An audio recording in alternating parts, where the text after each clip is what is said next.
From autonomous trucking, Google's generative search, and ChatGPT, it seems every technology imaginable has become recently integrated with AI. But conflict is taking place between corporations and the workforce. Large companies vouch for an unrestricted development of AI with no consequences, while others fear what AI could do to society. Many of these views are confusing, and many people often find it difficult to conceptualize exactly what AI includes. This technology comes in two forms: weak and strong AI. Weak AI focuses specifically on a single task, but strong AI more resembles the human brain, being able to solve a multitude of problems. Consumers experience AI every day without even knowing it.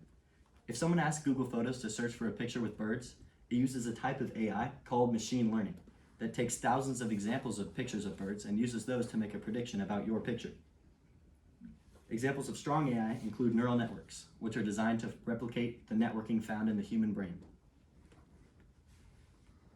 Neural net pioneer Geoffrey Hinton claims strong AI will bring an inevitable end to humanity, but other experts, including Mark Anderson and Jan LeCun, claim it will revolutionize our society and develop our culture. Both sides agree that weak AI has incredible benefits to our society. But as with most conflicting views, both arguments have truth to them. Hinton claims humanity will develop AI to the point where we either lose control or we go into an arms race to develop the most powerful weaponized superintelligence.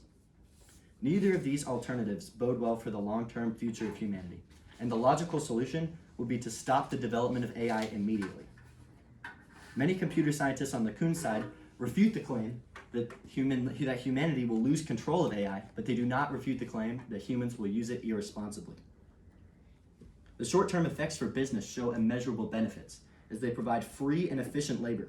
But this negatively impacts the lower classes, as they have less jobs available. Goldman Sachs claims that AI could displace nearly half of the workforce and raise the global GDP by over 7%. Any artificial intelligence program can only influence what the programmer puts it in charge of, so losing control of the AI program seems unlikely. But as seen with guns, missiles, nuclear bombs, and just about any other weapon of mass destruction ever invented, humanity tends to misuse the arms they invent.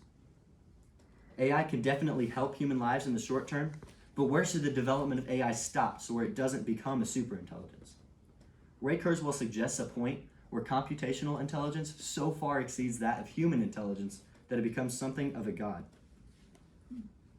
Ray Kurzweil shows the danger in a superintelligent godlike AI by exemplifying how easily humanity can control computers. This program clearly shows great power, but it has enormous possibilities for evil. As exemplified by many Old Testament stories, idolatry always ends poorly. Short-term effects of AI have some benefits as long as the job losses are controlled and humans still dominate the workforce. But long-term effects are dangerous and should be avoided at all costs. AI most definitely should be used with caution, as it has devastating capabilities. But Hinton's fear of neural networks becoming sentient is irrational.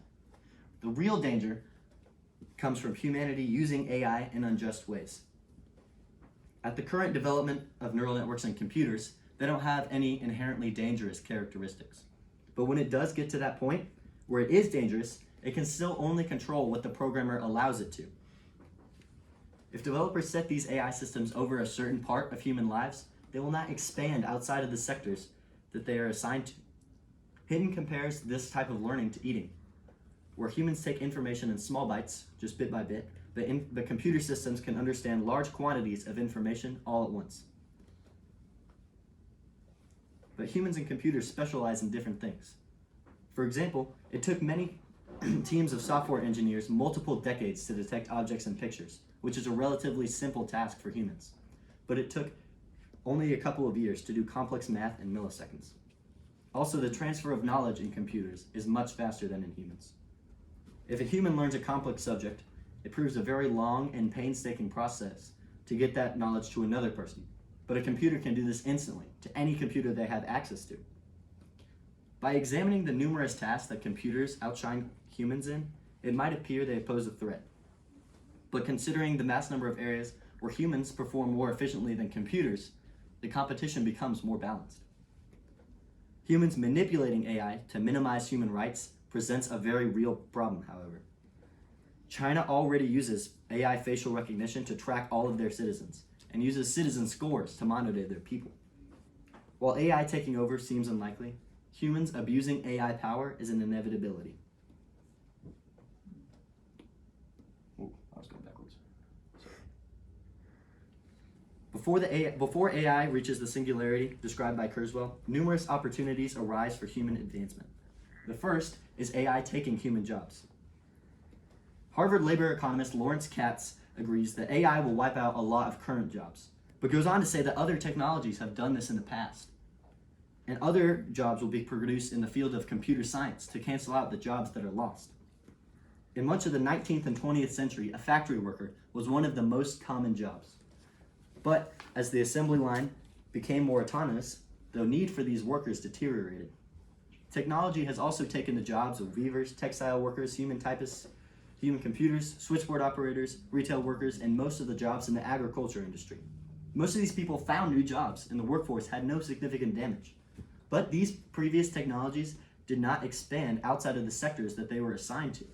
AI technology has different aspects, and it will seemingly grow more and more capable until it can do all human jobs, leaving the human workforce decimated. But who will step in to stop the AI job market snowball? If large companies go down this path, they will not hesitate to destroy all jobs, cutting across all corporate levels, not just the lower levels, like previous technological advancements. Addressing this challenge requires proactive measures, such as modifying the education of individuals with skills that complement AI, that will ensure that the AI's development and human development go in harmony. The first stages of AI job displacement will not seem too significant, as only a few jobs will be taken. But as AI advances and begins to consume a large portion of the workforce, humanity will lose meaning to our lives. An example of this is depicted in the Pixar movie WALL-E, where the inhabitants of Earth embark on a never-ending space cruise. The inhabitants indulge so much and they become so fat that they need robots to carry them around. Their complete dependence on robots makes them have almost no meaning in life. And the movie illustrates the danger of becoming completely dependent on robots. Now, this at the time of its release in 2008 seemed technologically impossible. But with the recent development of technology, it has become increasingly more feasible. In order to stop this movie from becoming a reality, Hinton states that boundaries should be placed on AI. But he says these boundaries will be hard to enact with American capitalism standing in the way. After all, he says, you can't stop Google from competing with Microsoft. Hinton claims Google has not done anything inherently wrong, but that an AI arms race is likely to ensue. These companies will plan to use AI to take many low-level jobs. In an interview with United Kingdom Prime Minister Rishi Sunak, Elon Musk claimed that AI will get to the point where absolutely no human jobs are needed. This will mark the point in human history where human life has no meaning.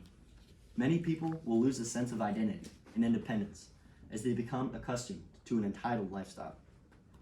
Scripture strongly agrees that work has many benefits, stating in Galatians 6:5, each man should carry his own load. The very first event in human history was God giving Adam the task to name the animals. An AI that can do human tasks is not inherently evil, but the effects of it could cause mankind to become sloth-like and lazy. In this society, citizens will gain from doing nothing and need to look elsewhere for purpose. The effect of self-sufficiency will create attitudes of entitlement and inflated pride. Proverbs 16:18 says, pride goes before the fall, and a haughty spirit before destruction. All sin roots back to humanity having too much pride. And a society that freely gives with no work exaggerates that pride. One could justify. Strong AI, while not as current a threat as weak AI, still poses a prominent threat to our future. Eventually, developers will make an AI so powerful that it renders our human minds infantile. At this point, called the singularity, it marks a spot where AI becomes a godlike intelligence. And this will not be the first time humanity has tried to reach God using technology. During the Tower of Babel, mankind used a cutting-edge construction technology to try and build a stairway to heaven. God thwarted their plans and scrambled their languages, hindering their ability to communicate. Doing the same by trying to reach God through AI would be a grave mistake with potentially devastating consequences.